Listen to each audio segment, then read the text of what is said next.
So yeah, so what am I talking about when I say task-based instruction? So with task-based instruction, there are sort of a lot of elements that we're talking about. So task-based instruction is focused around a particular task that you want students to do. And while they achieve that task or their outcome, they're free to use really any kind of language at all to do that. They expand the language forms that they have recently been working with.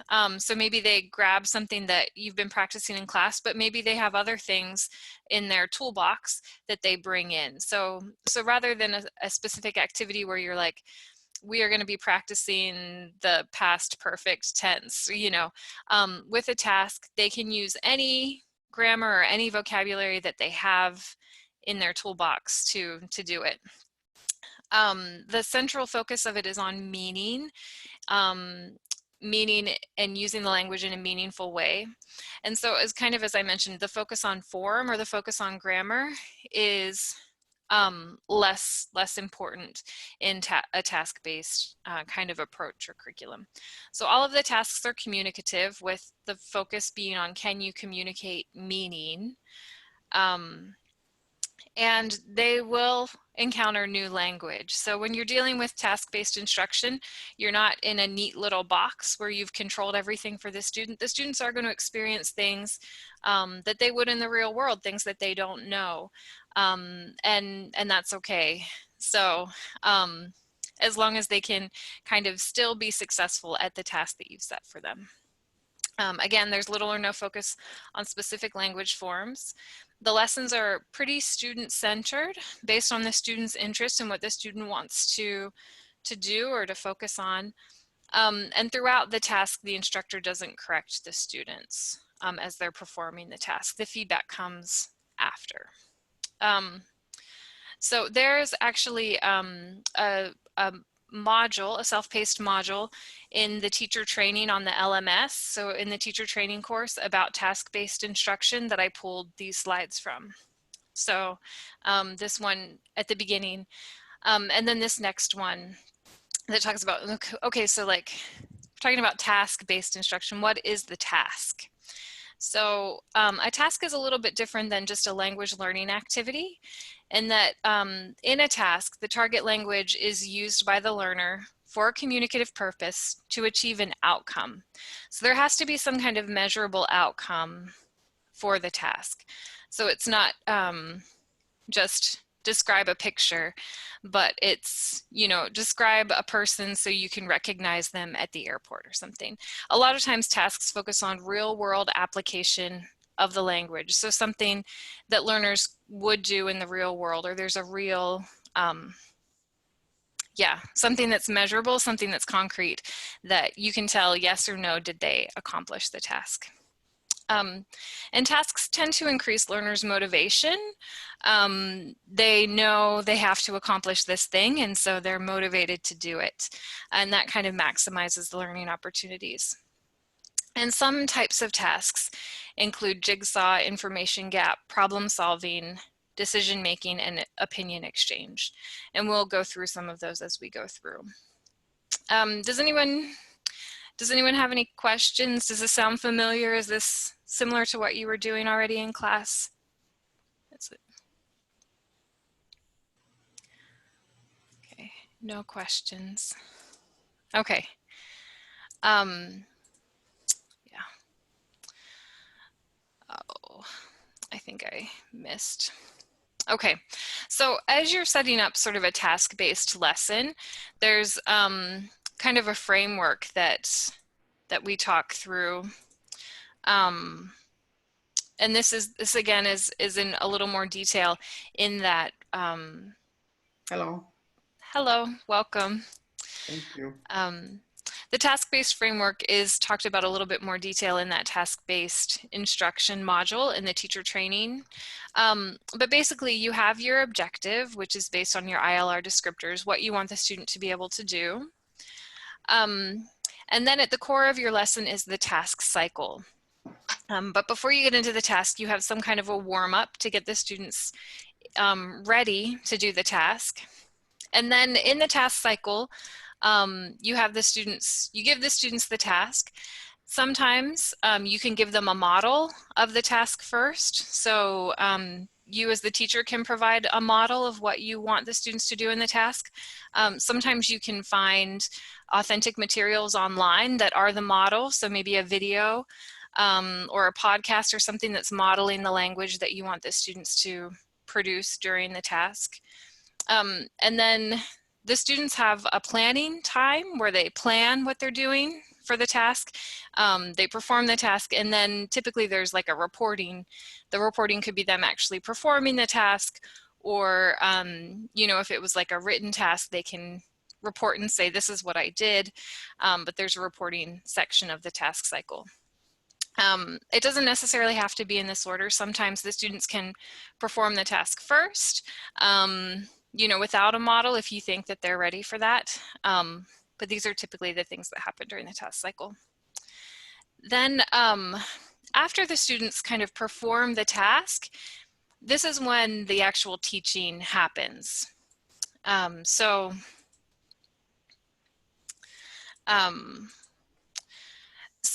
you let the students perform and have a chance to communicate in the language, and then you as the teacher analyze what it is maybe that they did wrong or where they need support or extra help in teaching.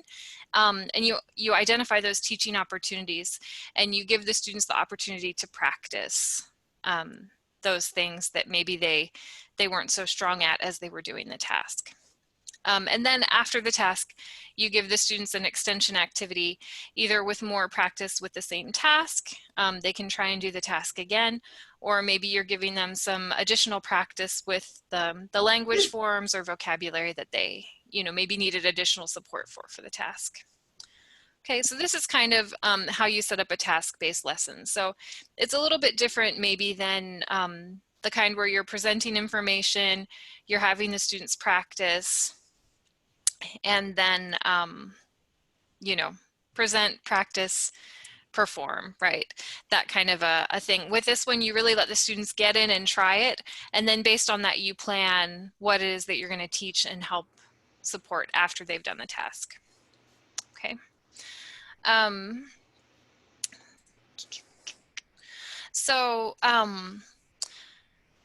So as I said, we have that basic module on what is task-based instruction in the teacher training course.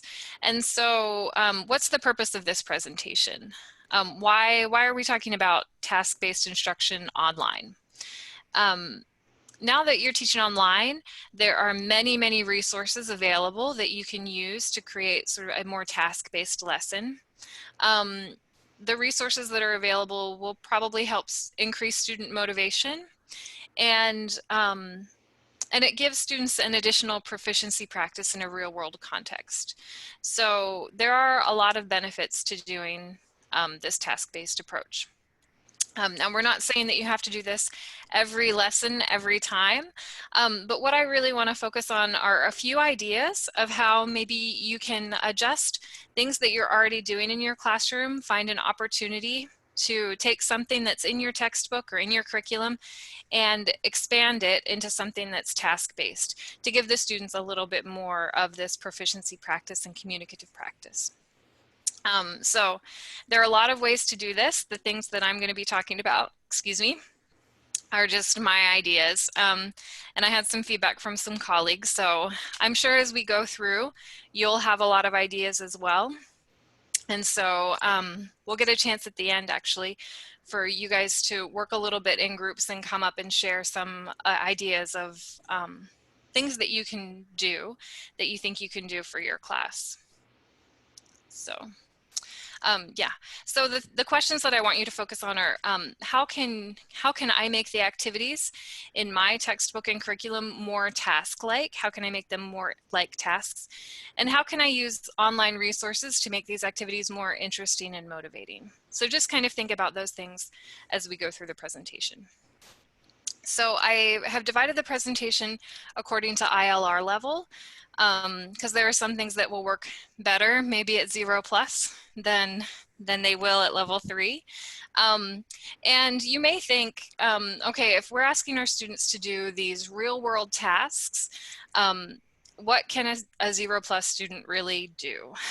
um, so I have here the tasks that you expect a 0+ student to be able to do. And they're all very similar or familiar things that we've asked them to do at 0+, what we expect them to be able to do. And one tool that could be really interesting if, for example, you're focusing on recognizing traffic signs. You know, we've all seen a textbook activity at the very beginning, you know, when you're talking about traffic and things, where students have to recognize the traffic signs, and maybe it's a matching activity or things like that. This task is a way that you might be able to get the students out of the textbook and into something that's a little bit more real world, even at a 0+ level. So for this task, they're recognizing traffic signs and they're recognizing letters, maybe in street signs. So the problem solving task that I have here is that you are helping a friend navigate through a busy part of Moscow. Using the street signs, help your friend find a place to park. So we have sort of a real world outcome. They have to help their friend find a place to park, and they're using the street signs as they navigate down the street. So a similar thing that we have, I'm trying to move your pictures to a place where they're not going to be in the way.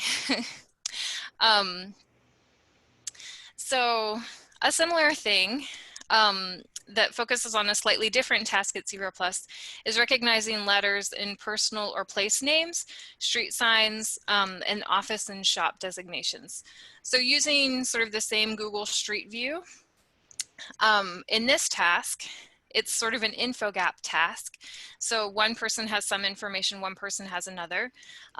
Either your two students or maybe you and the student are in Google Street View and you're in different spots on the map and you're trying to meet each other. So you're in the same neighborhood, but you're not in the same place. So the student has to read the names of the stores that are around them and other signs, maybe the street names, to help you find them.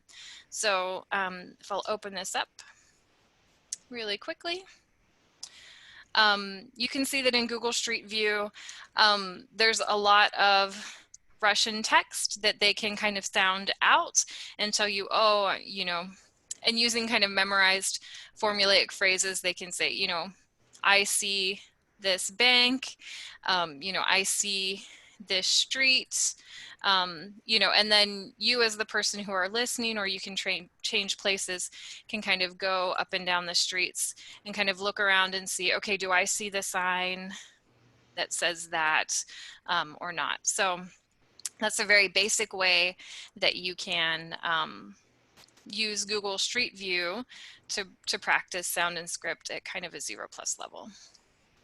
Okay. Let's see, other 0+ tasks and things that you can use online resources for.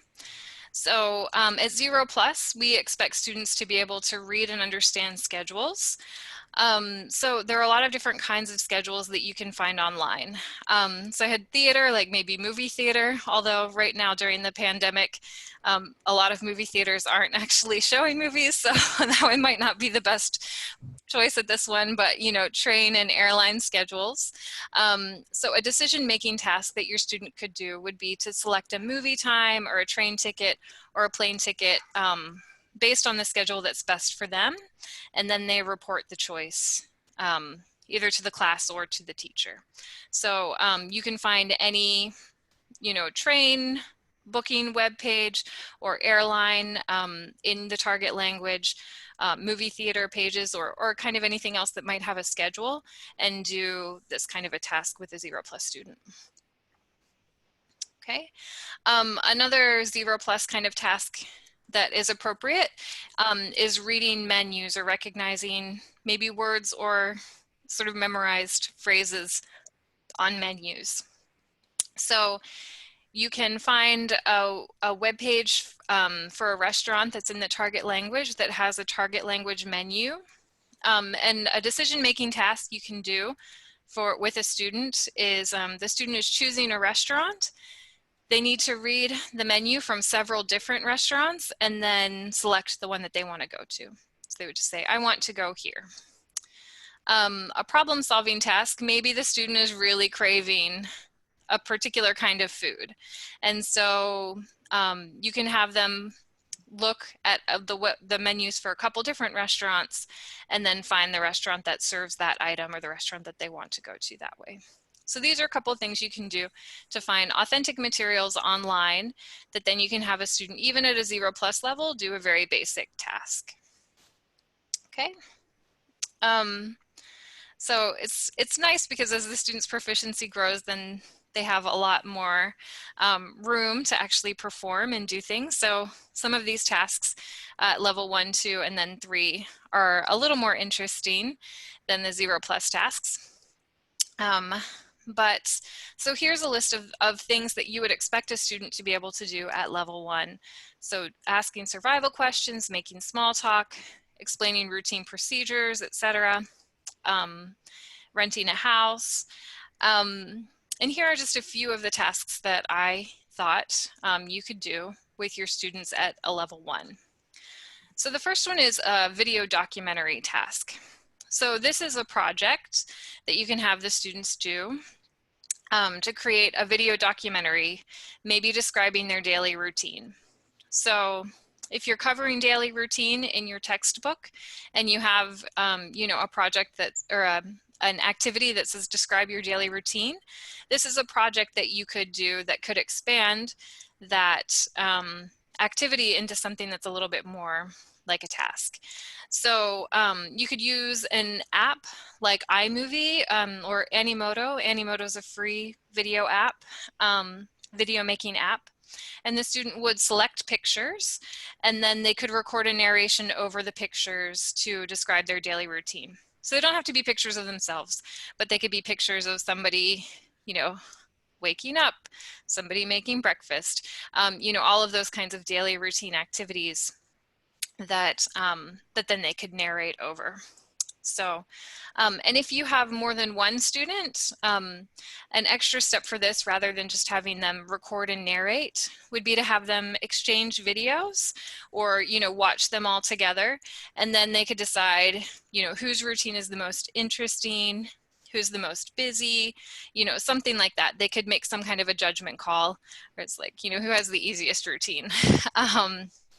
Again, during COVID-19, maybe we all have the same daily routine, but there are some other things that you could do using these video documentaries as well. Okay. Another thing that you maybe have already done in your class, so you're doing the housing unit in your textbook, and maybe the textbook has a couple different sample houses that the students are looking at, and maybe it's modeling a conversation with a rental agent or something where you're trying to find the perfect house. A great thing that you can do for a decision-making task is to actually send the students to a housing webpage in the target language and have them actually look at real housing listings and have them find a house in a neighborhood that meets their family's needs. So they would need to consider the neighborhood, maybe the amenities nearby, other transportation options, the cost, and the features of the house itself. So they go online, they look at the listings, they decide which one best meets their needs, and then they can report to you as the teacher.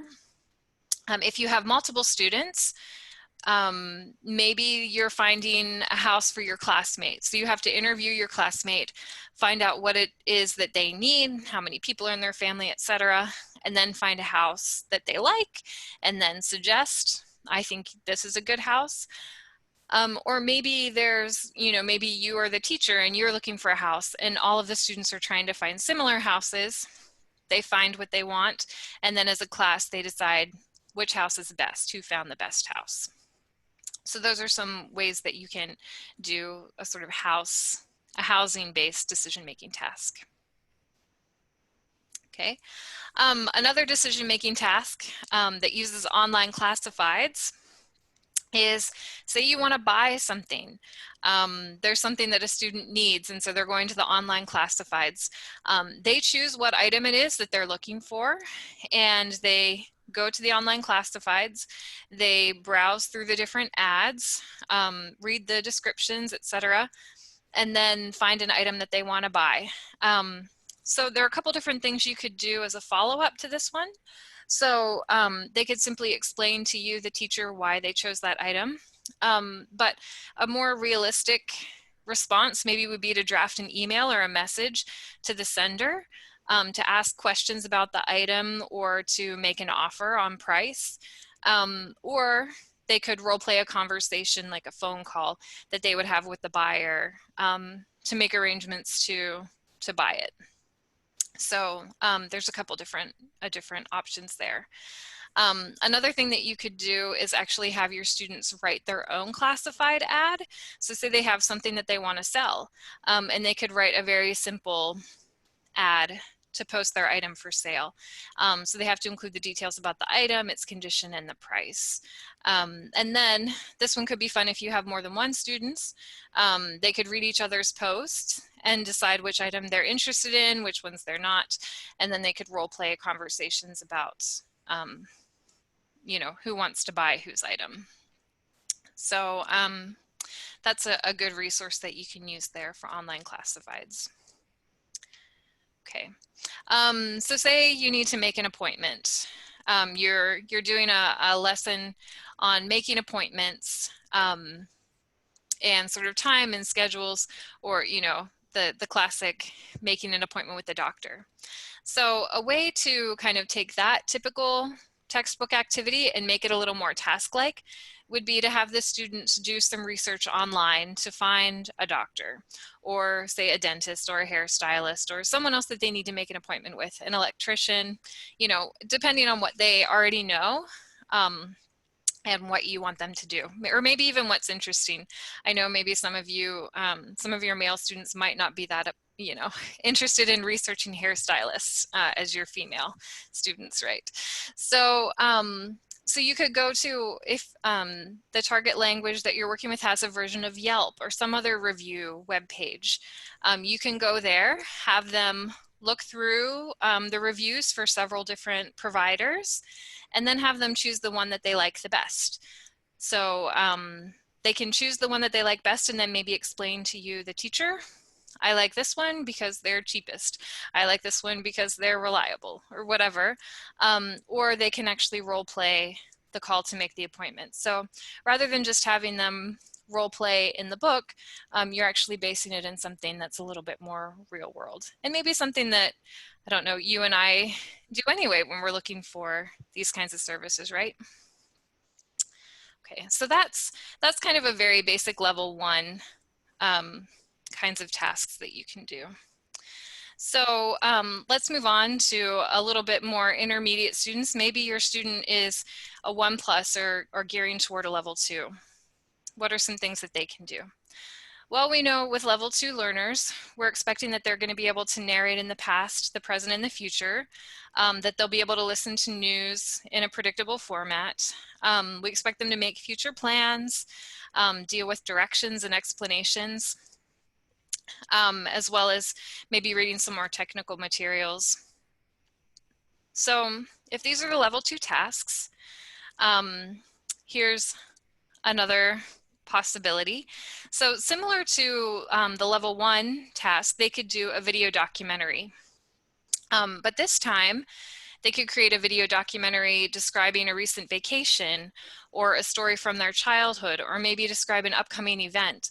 So if they're planning something, you know, it's hard to plan anything right now, but say, you know, they're planning a graduation party, or they're going to be moving somewhere, they can narrate in the past, present, or future. So similar, they could identify pictures that represent this story, or if it's a vacation or something, they could even include their own pictures, and then use a video editing app to insert the pictures and record a narration of the story over the pictures. One thing that I didn't mention earlier, so the screen image that I have here is from Animoto. And so they actually have some templates.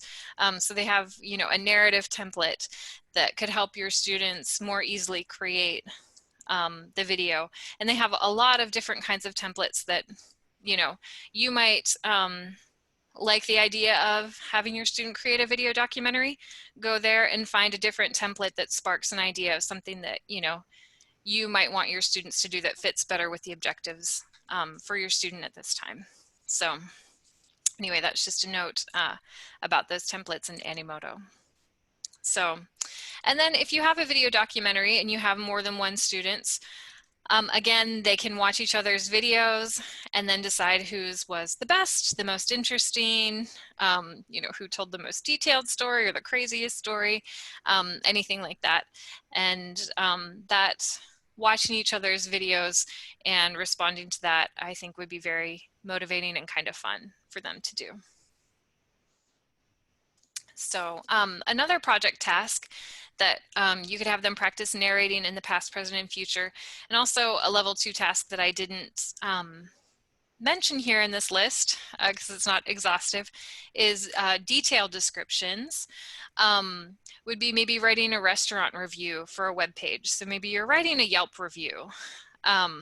So think about the last time that you went to a restaurant, or maybe that you ordered takeout from a restaurant, and the student would base their review on a recent experience with that restaurant. So if they went to the restaurant, they would narrate the events. You know, we showed up at this time, they didn't seat us until blah, blah, blah. The waiter spilled the drinks on the table, or, you know, whatever happened while they were eating. But then they could also include a description of the food, that it was, I guess this is a negative one, it was too salty, or it was cold, or maybe it was the best, whatever dish they ever had. So, so the students could really work on not only narrating the events of what happened, but also their description and their ability. So this is a writing task, but then you could also change it into a speaking task as well, where they could read it or, you know, perform it as well. So, and then if you have multiple students, they could share their reviews with each other and decide, you know, who would like to go to what restaurant, or maybe as a class, you're going to order food from one restaurant or visit that restaurant when we're all finished with, when we can visit restaurants again. And so they vote and decide which one they would want to go to. Okay. So for making future plans, I think we've all seen in the travel section in textbooks where they talk about planning a weekend trip or planning a day trip. And a lot of times the textbook provides information about a city or a location and the activities there. And then the students kind of role play with that. This decision-making task takes that idea and just bases it in reality. So the students are planning a day trip or a weekend vacation in the target region. So, you know, say, you know, you're teaching Russian, I've got Russia on the brain, but you are trying, the student gets to choose where they want to go. Do they want to go to St. Petersburg? Do they want to go to Moscow? Where is it that they want to go? So they choose the city or the region, and then they plan how they'll travel there. Maybe they have to rent a car or schedule a train or a flight. They have to choose some activities or maybe some places, some sites that they want to do, things that they want to see, and create a schedule. And then, you know, if they're going to go for a weekend, then they need to think about where they're going to stay. So as they're kind of doing this task, it's a little project, but they may be looking at tourism sites. They may be looking at car rental sites in the target language. They are going to be looking at, you know, again, plane and train schedules, those kinds of things, and hotel web pages, all in the target language. So as they're planning this trip, then they're interacting with the target language in all those different ways and places. And of course, you as the teacher we'll probably need to point them to some of these web pages so that they're not obviously doing it in English, but they're actually doing it in the target language. Oops. So this one went behind my picture, but an option for if you have multiple students would be they could then present their plan for their trip and then decide whose trip sounds the most fun, or if you would want to go with your classmate on that trip. Okay. And then at level 2, you can revisit some of the resources that we introduced for like Zero Plus. So for example, using the same Google Street View that you used at Zero Plus, you can do another information gap activity, a very similar one, where you're meeting a friend downtown, but you're not in the same place. So at Zero Plus, they were simply reading the signs that they saw or the street names. At level 2, they can really describe the buildings, you know, the tables. I see a cafe with people sitting outside eating this. There are white umbrellas, or, you know, they can really get a lot more into the description. So this is also something that you could do at a level 2 to, you know, to practice that. And so as the student's describing, or as you're describing, they're practicing listening to the description and understanding it. You can navigate through the street until you are finding things that sound like what your teacher is describing. Okay. Okay. This I think is kind of fun. So with giving and understanding explanations, with this one, I interpreted explanations to mean instructions. So kind of explanations of how to do things. Think about YouTube and what a great resource that is. How many how-to videos are there on YouTube? You can learn how to do anything on YouTube, I really think.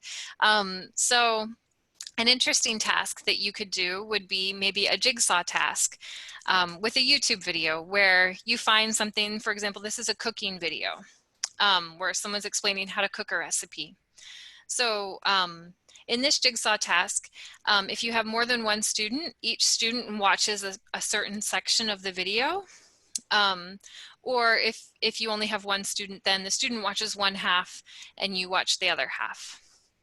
So the task is to watch one half of an online how-to video, and then based on what you know, either you started with or what you're going to end up with, and what you saw in your part of the video, you guess what steps are maybe going to come next. So you're like, okay, I know in my part of the video we got to this point, so I think maybe this will come next.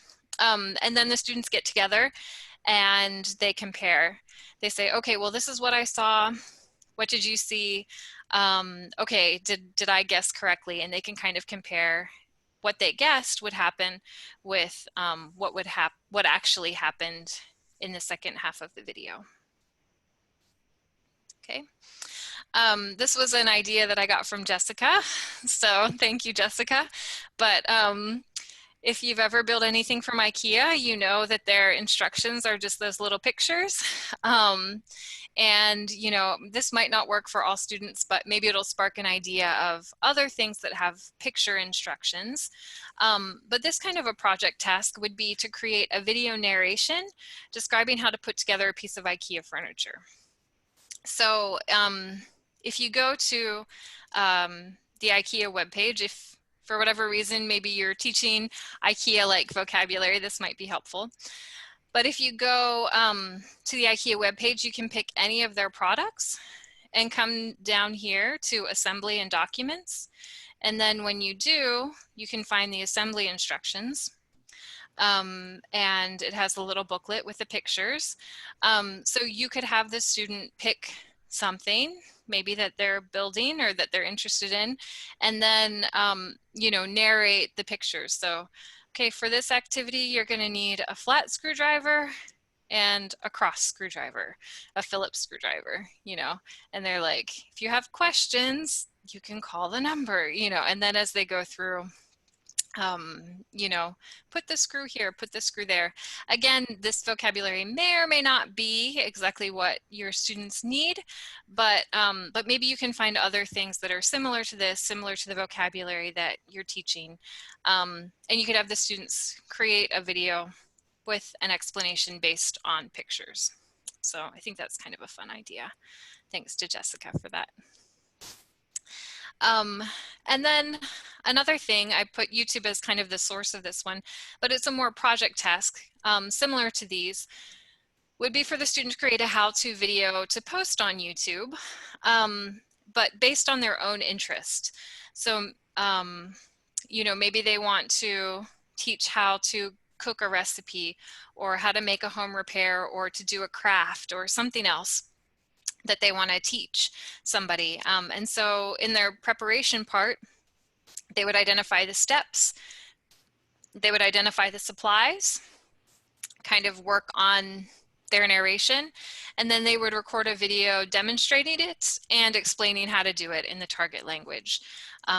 So that could be kind of a really fun thing to do. And then, you know, maybe as a follow-up, if you do have more than one student, they could try doing each other's, they could watch the video and try doing what the other person did.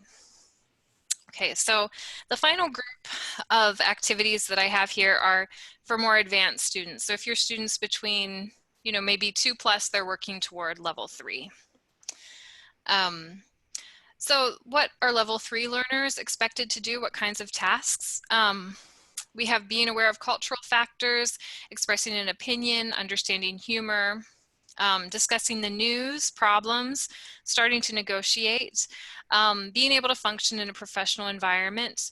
And I think this one we focus on a lot is understanding articles and news reports with hypothesis and supported opinions.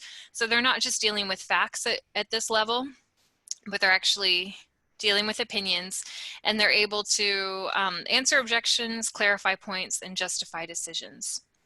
So one thing that I came across as I was researching was this kind of project task where the student is an American cultural expert.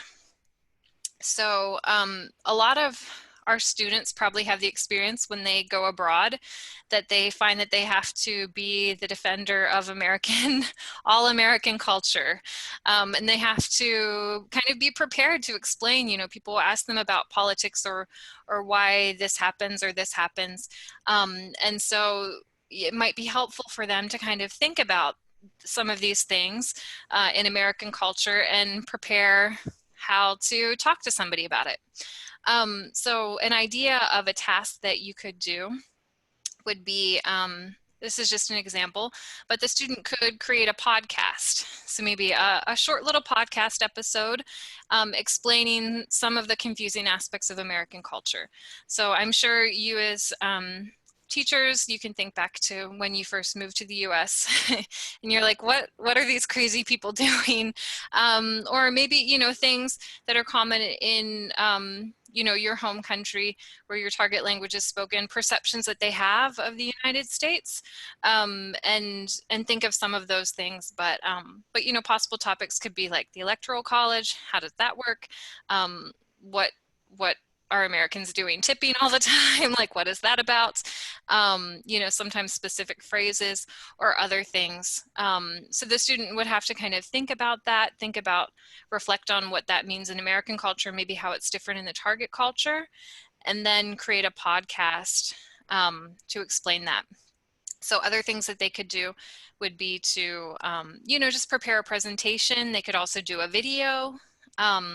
Other things like that, but kind of that being aware of cultural factors is kind of an interesting thing that they could do at a level 3. Okay. Another kind of fun thing that they can do at level 3 is they can start understanding humor. And so some things that you could do would be find videos of sitcoms or stand-up comedians that would be appropriate for your students, or maybe even political cartoons. And this was one task that I kind of thought up, was a problem-solving task. So they watch part of a sitcom or a stand-up comedian's routine, or they read a political cartoon, and then they have to determine why it's funny.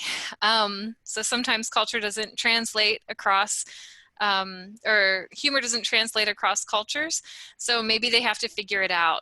You know, maybe they're pointing to some kind of cultural thing that everybody in the target region understands. So they may have to do some additional research to find out why. Another thing they could do would be to identify the opinion of the writer or the comedian and say, oh, well, this person obviously thinks, you know, this about this person or these kinds of people or whatever. And then to kind of have a productive piece rather than just being understanding, they could retell the joke to a friend and explain why it's funny. Another thing that they could do with humor is a little more of a project task.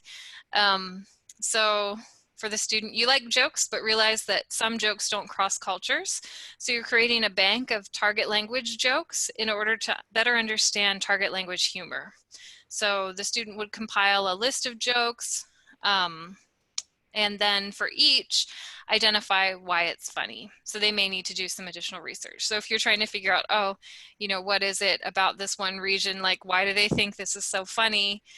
Maybe by looking at a few jokes, they can kind of see some of the patterns and better understand the humor. So that's an idea of something that you could do for humor. So, and I'm sure you have other ideas as well. So, when you're, you know, working in level 2 and level 3, a lot of what you are using for your class materials are authentic news articles and videos. So you've maybe moved away from the textbook and you've moved on to authentic things. So I just kind of wanted to remind you of the structure of a task-based lesson to kind of show you where these authentic news articles and videos could fit into your task. So remember, before we start the task, we have the students do a warm-up activity. And then as part of the task cycle, there is the task itself. There's some modeling beforehand. The students do some planning, and then finally comes reporting. Then there's the language focus stage and the extension activity. So as you're going through the task, there are a couple places that it's probably best to introduce those authentic news articles and videos. And so I just wanted to show you an example of a project or problem solving task that uses authentic news articles or videos. And this one is maybe not quite so real life to the students, but is still something that happens in real life. But say the student is pretending that they're running for a local office in the target region. They need to come up with a campaign platform that addresses some of the major issues the local population is facing, as discussed in some of the videos and the articles that you've given to them beforehand. So the students, their goal is to prepare a campaign speech identifying the issues and the solutions they've come up with. And then they need to be ready to answer any objections or clarify any points that you know, the teacher or other students might have in response to their speech. So in this particular kind of problem-solving task, the place where these authentic articles would come into play would be in the pre-task. So you would want to load up the student with lots of information before you expected them to do this task, right? Because they need to know what are the local issues, what are the things that people are concerned about. So maybe you find a couple videos or a couple articles that discuss maybe some of the local issues in a particular area in the target region that you're working with. Then the other place that these authentic materials could come into place would be in the task cycle during the modeling section. So in this case, we're having them give a speech. So you may want to provide a video or two of someone giving a speech that the students can look at as a model for their task. So they can include some of the elements of giving a speech in the target language for their own speech. Okay. So even though the task itself doesn't involve, you know, reading the authentic materials, it's the preparation work for the task involves that. So, and then kind of an optional extension to that, especially if you have more than one students, would be maybe a debate, an opinion exchange task. So each student who prepared their campaign platform would come and have a political debate addressing their issues. So they would come ready to clarify their agenda, answer objections, and justify their platform decisions. So each candidate, all of the prep work that they did before with the authentic news articles, etc., the culminating task, they give their speech, and then they're going to go head to head in a debate and an opinion exchange and try to convince the other person that they are the best candidate. So, so that's just one example of how you can kind of create a task around the authentic news articles and the videos that you're already using and already finding for your students. So you can think, okay, so what information from this video could be helpful for helping my students do something else that might be, you know, more task-like. So, okay. So I have talked for almost an hour and now it is time for you all to practice. So what I'm going to do is I'm going to assign each of you to a breakout room. Okay, it's going to be random, so Zoom is just going to send you all wherever it's going to send you. But in your breakout room, I want you to work with the other teachers to create an online task-based activity. So in the chat, I am going to send you, let's see, I'm going to send you a file that that has the tasks for each of the levels. So the level 0 plus, whoops, 0 plus 1, 2, 3, just as kind of a reminder of the things that those students at that level are expected to do. So select the level of the student. You can select the topic, and then together identify a task that you want the students to do. Remember, it has to be something that has a final outcome, something that is very clear. Did they accomplish the task? Yes or no? And then kind of think about in the task, is there some kind of an information gap where they have to exchange information that only half of them has? Is it a problem solving thing where they have to, you know, identify a problem and come up with a solution? Is it an opinion exchange? You know, that kind of a thing. What kind of a task is it going to be? And then identify the online resource that the student will use to complete the task. So I'll give you, once you're in your breakout rooms, about 5 minutes to plan, and then we'll come back together and share your ideas, and then we'll have some time for questions and things. Okay?